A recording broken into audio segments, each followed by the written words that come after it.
All right, and welcome back to Saturday Night Chit Chat and amazing 2021. It keeps getting we're spanning the globe here each week, and I'm super excited to have on.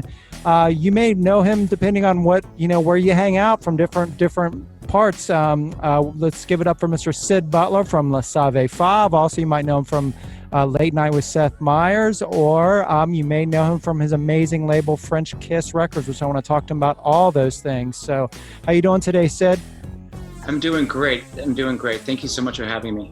Definitely. So some stuff, I obviously know you from some of your things you've done, and also I've done a little obviously background on you, but I always kind of start off with the same question with all of our guests each, because this has been such a crazy year. I'm sure some of us know some of the stuff you've been doing with being, with the late night show, but what else have you been doing this year to kind of keep your creativity and your mind from, not going too crazy? It's a good question. I started a hobby of writing screenplays. Oh, wow. I think that sort of helped my mind and my creative space live somewhere else, not in at that place in Brooklyn. Sure, right. And that's where you're at now. You're in Brooklyn, then? That's where you live? Okay. I live in Brooklyn, but lucky enough, there's a woman around the corner who teaches online screenwriting. Oh, wow, that's awesome. So I met her, and I have sort of a weekly challenge of coming up with pages and to me. But that's been really helpful for my mental space. I'm trying to spend as much time with my kids, and I'm learning how to cook, which I could do breakfast pretty well, but not dinner. So I'm happy to be home and trying to butcher dinner. That's incredible. So can you give us, any subject matters on your screenwriting? Because you could pique my curiosity. Oh yeah, it's been a while. The teacher's a great teacher. She basically wants you to write in every genre so that you can change the craft. A horror genre, an indie genre, a comedy, and sort of living up to sort of over 5 or 10 years, sort of the perfect Hollywood script. It's been a great journey of things. I've learned a lot from the writers, from Seth Myers, and also my wife is an actress, and we try to write together. So we're just trying to make it happen. But yeah, I finished a couple in this time.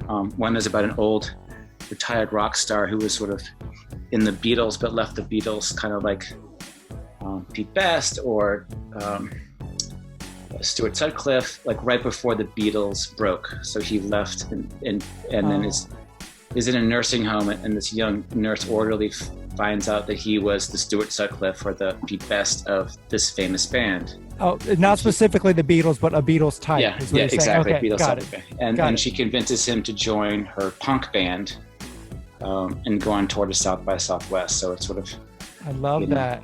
They break out of the nursing home and go on tour together, and sort of he's trying to remember who he was, and she's trying to figure out who she is. That's sort of the popcorn 2-minute pitch. That's amazing. It was fun to write. Are you with any of these, are you going to try to pitch them to some people? Yeah, I'm a terrible pitcher. Okay. But I'm sort of sitting in the space of, wow, I finished a screenplay. That's cool. And this is something that's happening. And I was able to start a screenplay from an idea and work hard and finish it. But I was talking to someone the other day, and they're like, yeah, and you could write the music for it. I was like, yeah, that's the one thing I could probably do pretty easily. Right, of course. Right. That's amazing. So now I read that, you were born in Memphis, right? And then but mostly grew up in DC. Is that correct? That's correct. I was born in Memphis, and my parents are both, they were sort of liberal. They left DC because left Memphis, to move to DC because they felt like a little outside their emotional comfort zone. Sure. They were super liberals in still a red place. So they moved to DC to work for Jimmy Carter. Wow. So I'm sure it's not like it is now, but from talking to them, just out of curiosity, you could feel that red state, blue state separation even back then, or at least they were, I guess. For sure. Yeah. They lived in a the sort of hippy dippy place, and there was like, this isn't working for us. And they really believed in Jimmy Carter. they still do. I mean, Right, of course. Who you know, could? he's Yeah, still yeah. building houses. I know, it's crazy. It's really nuts. It's like we are always looking to Marvel and DC for superheroes. You got one right here in front of you with him, so it's pretty amazing. Exactly. So DC, obviously, that's where. Well, let me ask you this: I'm not even sure. Was bass your first instrument, or did you do like a piano thing first, or you know? No, I did the trombone first. Bass clef too, which is nice. Yeah. Yeah, and I wasn't very good. I told this story a couple times, but I sort of started in 7th grade and started playing trombone because it was the only instrument that wasn't taken. Yeah. And then when I was a freshman, I went out for the jazz band, because that's sort of like, you have beginner band in 7th and 8th grade at my school. And then you sort of want to be in the jazz band. And so in my freshman year, the jazz band teacher didn't let me into the class. He was like, "You're just not good at the trombone. Sorry." Right. And then that sort of pissed me off. Just, you know, it was right around when I was sort of learning about music and punk and new wave and all these things that were sort of inspiring me around me. And so I just started trying to play in any band I could, but I started with guitar. I was terrible at guitar. Yeah. And then a friend of mine was like, "Oh, we're starting a band. Can you play bass?" And I was like, yeah, totally. I've never played the bass before. So I bought a really crappy Washburn bass. It was like $50 or something, and broke on the second day. And but that sort of got me started and excited, and I could sort of figure out Ramones songs, or like, oh, this is actually kind of easy. Sure. But I was self-taught, didn't take lessons, and was able to sort of figure it out as I went. And that's how it started. It was sort of, I played the bass by default. But as I grew, it's sort of going back to the funny story, as my band in high school started to do better, we put a record out. And so I went back to the jazz teacher and I was like, "Hey, my band put out a record." And he was like, "That's not real music." And I was like, "Oh, I went on tour." He's like, "Yeah, no one cares about the kind of music you play." And now I put out a CD, and then I started a record label, and it became this ongoing comedy between every time I was like, "Oh yeah, I did this, I did that." He's like, "Yeah, no one cares." Wow. And so when I got Seth Myers, I was like, "Hey, Mr. Irwin, I'm now playing punk bass on a late night television show." And he was like, "No one watches the show." Oh no, my goodness. Like, but at almost 50, I have a sense of humor about it. But it was sort of like, it's like a Mr. Show sketch where nothing is ever. Yeah, very. I hope that leads to something. Yeah. Wow, that's amazing. And then, so you said you started like, even in high school, you were doing a little bit of like touring and stuff. Even at like then, like regionally, I'm assuming on the East Coast side of things. Yeah. Yeah, just all sort of within, like we go up to New York and play a show, or Connecticut, or a lot of shows in Pennsylvania. I think the farthest we went down was North Carolina. Yeah. But all that sort of what you could throw in the back of someone's station wagon. And then, like, obviously you went to college, right? And then that's kind of where you connect. I mean, Les Savy Fav, that's kind of where that band kind of came to be, right? Absolutely. So we all went to Rhode Island School of Design. Yeah. And as we got, junior and senior year, we just, as a creative project, all these bands in Providence that were sort of popping up and becoming popular. There's a band called the Hider and Terrors. There was Six Finger Satellite. There's a band called Scarce. Yeah. Obviously, Lightning Bolt. Yeah. And the guys from Lightning Bolt lived in a giant 11,000 square foot warehouse. Nice. And it was called Fort Thunder. So people just sort of started This playing shows. Is in Rhode Island. Excuse me. Yeah, this is in Providence. Okay. Yeah, this is in Providence. Yeah. So Brian Chippendale, who's the drummer of Lightning Bolt, sort of was the general of this 11,000 square foot playland, and a bunch of people lived in it, and they built these beautiful, amazing, artistic, it was almost like the Lost Boys, like these sort of, I don't want to say catacombs, that's not the right word, but like weird paper mache pods that they stood in, and there was graffiti everywhere and silkscreen posters, and they would have like tricycle races and a show, and any band that was coming through Providence, they would host that band. Okay. So you'd have all these really cool bands play, and then they just needed local bands to open up. Yeah. So all these RISD bands sort of started, and we were one of them. So it was something to do outside of school and be part of this sort of artistic community outside of school. Yeah. And then people started liking us. And then we all moved to New York in '96 and had real jobs. Yeah. But kept the band going, and people kept coming to see us play. So we started being like, oh, let's tour more. And all of a sudden we started touring the US, and then we put a record out, and it just started to build that way. And then you, like when you say tour, like were you touring with that point, you Yeah. know, like, you know, coast to coast type thing? Yeah. Coast to coast, yeah, touring.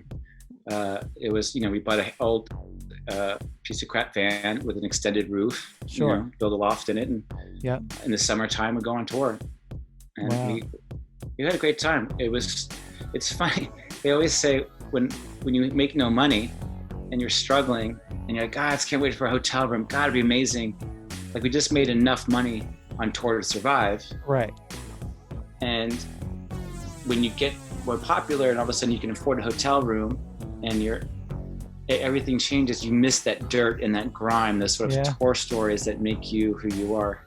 Sure. And you can't go back. You can't, like, I'm gonna go hang out at the Squat in Germany and eat Right. vegan gruel and meet the coolest people.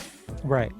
I'm gonna go to a sterile room and see people behind a barrier and be like, hi, who are you? Yeah. I'm sure there's some cool people out there that we'd love to hang out with, but we don't know how to hang out with you anymore. Yeah. Right. Exactly. So, and out of touring and putting out your own music, is that kind of where the jump off for Frenchkiss Records was? Is that how that kind of came to be? For sure. We have a good friend of ours named Chris Newmeyer who put out our first record. He had a small label called Self-Starter Foundation. He put out our first record. And I was just so curious about the business side. I'm sort of a control freak, a little OCD, and wanted to know everything about the business. Yeah. And just, you know, having Discord in my background, and it's a common thing with bass players, I found out, by the way. Like, so many I'm friends with Mike Gordon from Fish, and Mike, you know, before they got a booking agent, management stuff, pretty much he would handle everything. It seems like the bass players kind of by default end up in that job. Yeah. There's a great bass player joke. What does the bass player do after the show? Who cares? Oh, right. Got it. Yeah. So they got to figure out something to do. Sure. Right. That's a good point. Yeah. So most of them become the tour manager, and right. Yeah. So I became that guy. But I called up. I was lucky enough to know Ian Mackay pretty well from DC and Discord and Fugazi, so he gave me a bunch of advice, and I met with Corey Rusk from Touch and Go, and they were so supportive and gave me all this great advice. So when I started Frenchkiss, it was the impetus to put out Les Savy Fav's music and to sort of control it better. But I really had a great infrastructure of sort of great advice and suggestions of mistakes that they had made. And Ian gave me the best advice I still use today, which is keep it really simple. Just the more emotionally complicated things get, your gut should say that's bad. Just keep it. You're putting out a record. The band's supposed to go on tour. That's it. Yeah. It's symbiotic that way. The more and more like, I need this, we need that, we need more laminates. So that's when you're just like, you know what, you're missing the mark here. Sure. So we try to find bands that are like to keep it simple and communicate their expectations pretty quickly. So you were obviously, when you first started, it was kind of in the world of CDs. I'm assuming that's what you were like printing up at that point? Yeah, that's a great question. Yes, it was all CDs, and we would put out, 1,000. Yeah. I had a credit card. We'd go to a manufacturer, we'd press 1,000, you give the band 100. Yeah. And then they would sell them for 10 or 12 bucks, and it was $2 at that time for a CD. So right. We were able to survive, and the bands that we signed were happy to sell 2,000. Sure. And they could pay back 2,000. Then you couldn't sell vinyl. It was amazing. You couldn't sell vinyl when we first started. Yeah, right. Yeah. We'd have a box of vinyl, and you'd sell one. Right. It's funny how it now flips, I was gonna say it's exact opposite now. Yeah, exactly. Yeah, that's crazy. And then were you dealing also with, you mentioned obviously touring and being the main way to promote the albums, but I mean, were you guys, or you or anybody that you're working with on Frenchkiss dealing with like press people, like working with like press type situations or radio or any of that kind of in any way? I didn't know any of that stuff, but I learned very quickly. We were lucky enough to put out the Hold Steady's first 2 records. And the first record almost killed me by the Hold Steady was when it came out, it sort of had modest sales. And then it made the year-end best lists. So all of a sudden it just ramped up sales. Wow. And I was we were not prepared at all to deal with. And do you think that was mostly because of touring, like them getting the buzz from touring? Yeah, I think they just Craig Finn and the band. But his lyrics are so magical. He's so good at writing lyrics that I think all these journalists started coming back and rereading his lyrics and being like, oh my God, this guy's a wordsmith. He's really a phenomenal. This is easy to write about. So all of a sudden people are like, these songs are really good. And so I think that helped push the sales of the record. But at the same time, they were working on their second record, and Separation Sunday, which was also getting a lot of hype, like, oh, they have a new record coming out. And they had a show at Bowery Ballroom, I think, in New York. And the publicist that we had hired for the band was basically like, I need 1,000, you need to buy 100 tickets. Yeah. And it's $1,000. And I didn't have $1,000 at the time. And I remember she was like, listen, I don't mean to be rude. I know that you're young and you just started this label and this is way over your head, but you need to find the tickets. You have to get these journalists in, find the money. And she basically hung up. Wow. So it was an interesting point to be like, oh, now it's real. Now my sort of hobby of running a record label for fun is now real. Sure. And this is the band that's gonna open that path for Frenchkiss. Right. And Frenchkiss is still obviously a viable label today too, correct? Yes, we have, yes, it's slowed down a little bit. Our hands are a bit tied because of COVID, but we have this band Island where we have they're from London. Their record's coming out this year. Nice. We have this band Valley Maker, just put out a record. They're very different bands. Valley Maker, sort of singer-songwriter. Yeah. He lives in South Carolina, and then Island is like a big sort of Radioheady, emotional rock band from London. And are you still pretty hands-on with everything then, I'm assuming? Every day, yeah. Still president, running the, we have a point person in London, a point person in Australia, a point person here. We're still very active label. Yeah. That's amazing. That's so good. And then how was the transition over to, because I had one of my records a few years ago was on, I don't know if you probably heard of Rope-A-Dope Records out of Philadelphia. Yeah. And I remember that transition, I was right on, I think what came out like maybe 2010, 2011 or something like that. And it was right on that cusp of that weird little area, like between iTunes, CDs and stream. I was like right on that bubble right there. So how was that, transition for you all?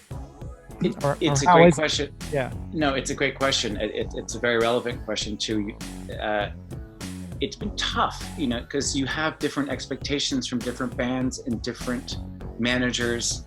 The sort of more experienced managers understand that bubble, understand streaming versus sales versus, and they're really on it. This guy, Phil Costello, who is the manager for Local Natives. You have Dave Gottlieb, who's the manager of the whole city. They're really hands-on and helping you and their band manage their sales, and it's great. You have other managers that aren't good at all of their job, and all they care about is streaming numbers. All they care about is streaming numbers. Right. And then we're like, people still buy CDs, funny enough. Yeah. And vinyl, and they just don't understand the financial and infrastructure of those old mediums. Right.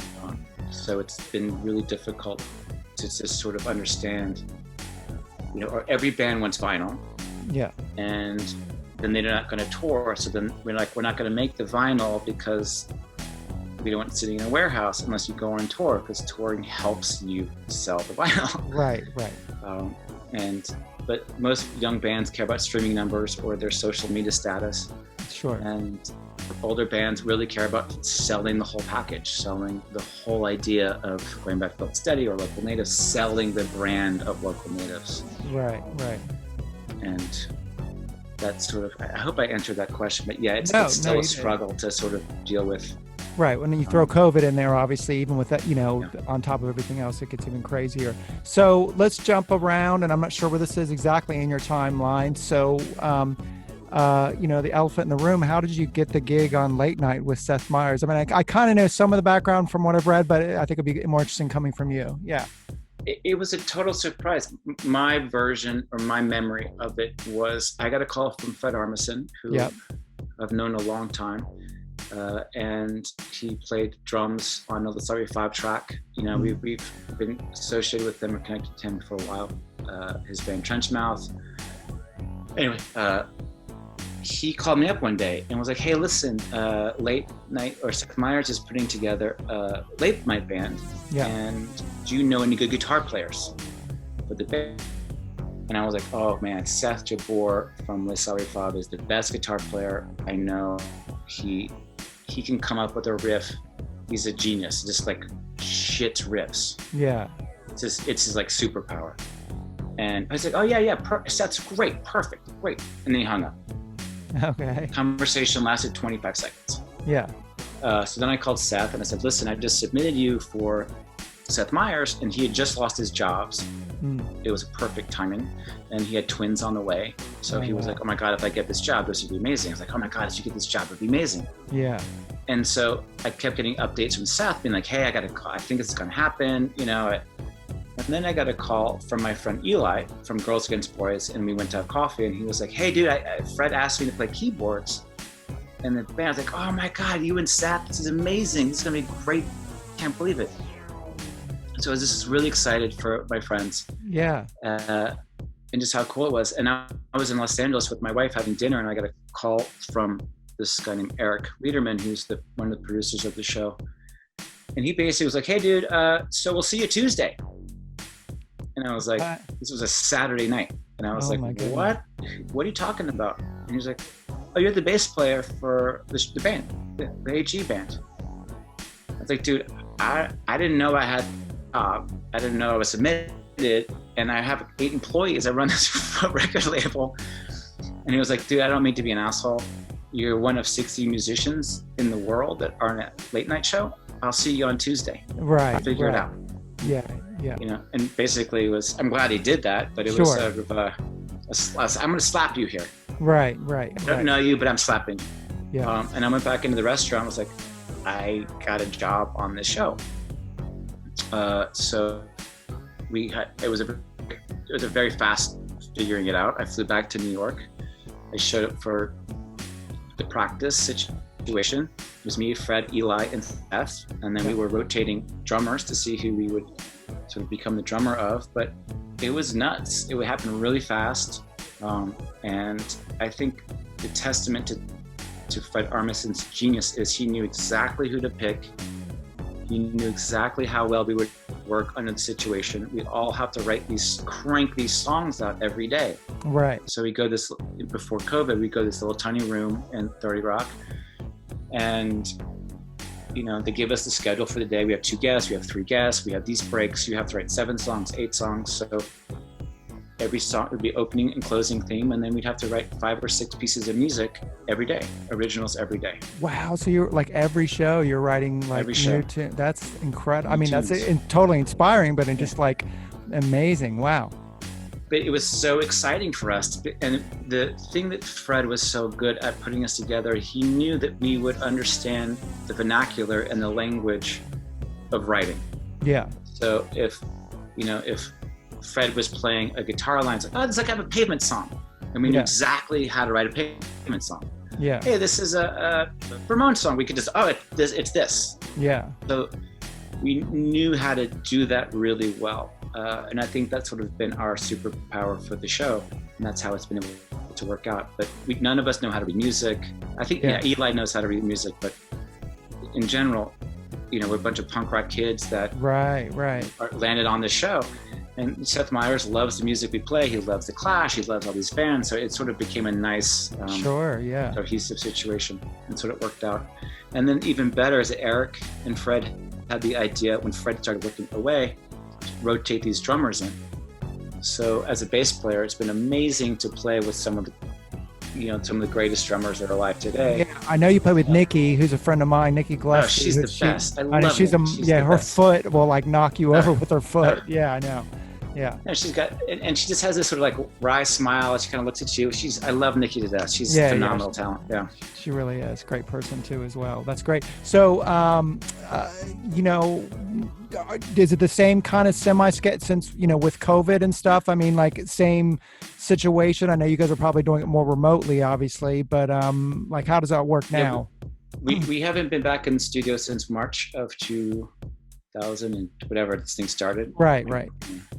But we work virtually. So we get the drum tracks from whatever drummer is our guest drummer. Yeah. The band is working about 2 weeks out from the show. Okay. And we get drum tracks, and then we sort of are writing to those drum tracks. Oh, okay. Virtually, and then we, I have like a little home studio computer, mic and ring light and all that stuff, and we sort of. Usually it's like Fridays, for me personally, everyone has a little different schedule. Friday, Monday, and Tuesday are my work days. Yeah. For the show, and then we have to submit, the show sends us clothes to wear for the shoot. So we wear those, and then we have to shoot it, do our own hair and makeup, which is comical these days. Okay. And then we submit the tracks, and Wednesday, they edit it all together. Yeah. And they edit it all together. So Thursday is usually my Thursday and Friday afternoon, my days off. So so the whole band's doing everything remote, everyone's doing everything remote. Yeah. Oh, got it. Yeah. Is there talk of you guys, with people getting vaccinated? I mean, are you guys getting close to that point where you're going to play together again soon, you think? Yeah, we're all vaccinated, which is nice, but we're just sort of waiting for the NBC to give us the approval to bring an audience back in, and because we basically play for the audience. Right, sure. And also for the show, but I think the speculations will probably go back in September. Yeah, that feels like, well, and that'll lead me to my kind of next question, and we'll start wrapping things up here, but it's what I ask kind of everybody again, and the questions have evolved because this show actually started, I started this back right around in March, late March, early April. And so where with live music, between what you do and with all your bands on your label, where it's say fall of 2021, where do you see, live, especially for touring, where do you what's your gut on that? My gut, this is a constant conversation. Yeah. And I think it's been great questions. I think for the US and the UK, I think touring could creep back in the fall of 21, but mostly January of 2022 will be like a strong year. Yeah. I think January 2022 in the US and the UK and Russia, I threw that out there, but I think that Europe is not going to recover until maybe the fall of 2022. Oh, so like a year from this September, yeah. Yeah, I think a year from this September will be Europe. Yeah. But I think what America is at 39% first shot. Yeah. I think hopefully by July, that would be higher first shot. Sure. But I think, Ireland, not even close. Germany, not like 3%. I have friends in Germany that have real issues in their 50s. They're overweight. They have health issues. They can't even get the shot. Oh, wow. That's crazy. People my friends in Canada, they can't get the shot. It's just not. Really, in Canada, they're having Canada. It's even up there. Really, wow. I would have thought the opposite. No, it's like Toronto, Ontario is a mess. It's just they don't have whatever. Someone has botched the infrastructure rollout. Oh no! It's not that the shots don't exist. Yeah, but it's just the infrastructure is not there for some reason or another. And then, Toronto is shut down. Other places that are just shut down. But I was talking to a friend of mine last night about this. He's in a bigger band, and his whole life is based on touring. He makes money from touring, and as most of us are. Yeah, his record was supposed to come out this summer. It's been pushed, and then he told me last night it was probably pushed again until the summer of 2022. And then they're trying to figure out where they would tour. So he's like, I don't even know what to do with myself. I keep making these plans with my wife and kids, and like, oh, we're going to go out this, and then it gets pushed even further. Right. But my gut is the US and UK will be pretty tour friendly next 2022. Yeah. But the rest of the world we have to play catch up at the end of the year. It's weird how the United States have become, each little state's almost kind of its own little country. I mean, that's the tough part with touring, because it's not like you can just jump in a van and go from state to state to state, because every state is, regulated and have different rules and have dealt with the pandemic in such different ways. So, I have friends that, I started getting offers I could have played Florida months ago if I wanted to, it just felt irresponsible to do it. You know what I mean? So, The indoor thing is the thing I still have, the outdoor, I think obviously there's even some festivals that are happening this summer. Outdoor, I can kind of wrap my head around a little bit. It's the 300 to 800 to 1,000 seat club inside, people jammed up together. That's the part that's still kind of, for me to wrap my head around, it's still tough, right? At least right now, Yeah, for sure. I mean, in New York, we have a virtual ID pass that says that we've been I'm hoping they get that everywhere. Yeah, and then there's all the politics with that, but I hope that happens. Yeah. And so, I think, I don't know, the inside 300 capacity shows, which is where Frenchkiss makes most of its money from bands selling, 50 CDs or 50 record, whatever it is. That's the right. But I don't know when that's going to happen. I'm hoping fall. There'll be like, I don't know. Yeah, I don't know. It's a great question. Yeah. I don't want to sound like a moron, but my gut is the U.S. will be in good shape in the fall. Yeah, I mean, it feels that way. Yeah. Yeah. It definitely feels that way. Well, let's kind of wrap up with this last question with this. Speaking of moving into the future, is there anything, say over the next 6 to 8 months that you kind of have on the docket that, just more releases from Frenchkiss, anything you're doing personally, or that any big movies that are going to be releasing on Netflix soon we should know about? Yeah. No, I wish. I keep trying to write for fun, both music and writing. And I hope to just keep releasing music or releasing pollution into the world of my creativity. And I hope people will like it. Seth, Jabor, and I have been sending demos back and forth. And a friend of mine's a drummer who's just sitting on his butt waiting for his band to go on tour. So hopefully we can sort of fake band. Yeah. And just put music out, and hopefully people like it, and not try to charge anybody, but just like, hey, this is something that we're doing. Right. Exactly. But like Les Savy Fav's not playing any shows. We might play the show in Chicago, but everything's on hold because we can't do anything. So yeah, I got it. Great. It's kind of a bummer. Well, things on Netflix, things I'm excited about. I don't know. Well, I want to see that movie, the Beatles one you were telling me about. That sounds incredible. Yeah, I mean, that seems like an easy. I mean, you kind of pitched it already. I mean, I'm sold. I'd watch. I appreciate it. Yeah, I appreciate it. Yeah, get Bill Nighy or something, or some some old curmudgeon guy, and some some sort of it was fun to write. I'll happily send it to you if you want to read it. I'd love to. I will. I'd be all about it. Yes, definitely. Yeah. All right, man. Well, Syd, thanks so much for taking a little time out tonight to hang out with us. I mean, it just sounds like, being a musician, it sounds like I know it probably seems weird right now with what's going on in the world, but it sounds, from looking from the outside, it sounds pretty magical. So congratulations on everything you got going on, and I'm sure 2021 and 2022 are even gonna get better for you. And I appreciate you for being on here tonight. Oh, my pleasure. Yeah, my wife says that we laugh about being a musician. It's a cruel mistress. Right. Yeah, that's true. She's like, I saw we had dinner and like some song we playing in the back. I was like, this bass line's so good. And she's like, how are you hearing that? It's just like, I know. I would tell you something really important. And I'm like, but this bass line, this is whatever it is. Like, this part of this bass line's so good.